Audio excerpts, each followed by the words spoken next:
I'm Wendy Brown. I'm 49 and live in Minneapolis.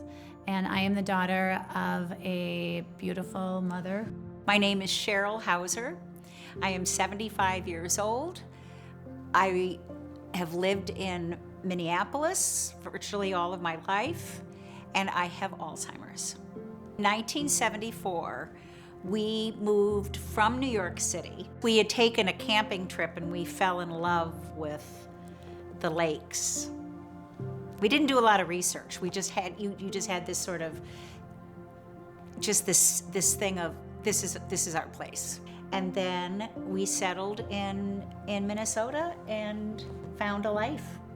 So my mom's brother, Will, he had been diagnosed with Alzheimer's about 7 years before you were diagnosed. And it glued our family together even more so. My brother Will was in a facility not too far from us, and he realized that he was going into another facility, and he went ballistic. He tried to get out of the car. He was opening the car on the highway, just trying to get out. He was so scared. I could not have helped in any way, because David is a bigger guy, and so he just went ahead and just pulled him back so he couldn't get out of the car. Because if he could have, he would have fallen out of the car and died. I was diagnosed with Alzheimer's in 2019. I was not surprised because I knew my brother's history. I could not fold laundry, I could not press, I couldn't find the buttons on the microwave, I couldn't read, I couldn't write. When I get up in the morning, David will be down here and we will sit together in front of the fire and visit and talk, and then I suddenly say, I don't know what I'm doing. And I can't make sense of anything. I just can't make sense. So then, and then what happens initially is that I'm feeling dumb and stupid, which is, crap. I am a strong woman, and I've been very successful. I do believe in being open to what is next. Because I saw my brother experience the whole realm, I knew right away that I would not allow anybody to take my dignity, because it's my body, it's my choice. And he was just too out of it by that point. He couldn't make another choice, but I can. One of the things that I have picked up that I would not have done before was painting. So I love the idea of canvases. They're totally abstract. I love color, and I turn on music.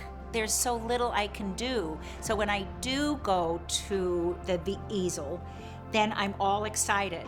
And then I stay excited, and then I just stop, and then I sort of walk back and say, that's so cool. VSED, VSED, stands for Voluntarily Stopping Eating and Drinking. I had first learned about VSED when I was considering being a doula for death. I learned about Phyllis Schachter's story, Choosing to Die. And when I read her story about supporting her husband, Alan, with VSED, I actually handed the book to my mom, who had not been diagnosed with Alzheimer's yet.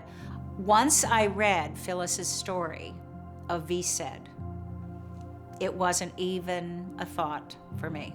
I just knew that this was the right thing to do, and how you can gather your family and have this experience. I knew very quickly that that was how I wanted to die. I was very clear about it. 2 years after Mom was diagnosed with Alzheimer's, there was an article written in the Star Tribune about Mom's choice to VSED. When Compassion and Choices contacted us after they had learned about Mom's choice, we knew right away that it was a group that we would want to be a part of and support their guidance and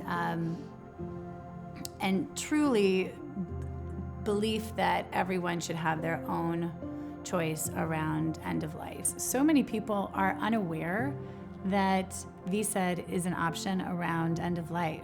Many people are aware of death with dignity and may be aware that they should be looking at how to support that in our state.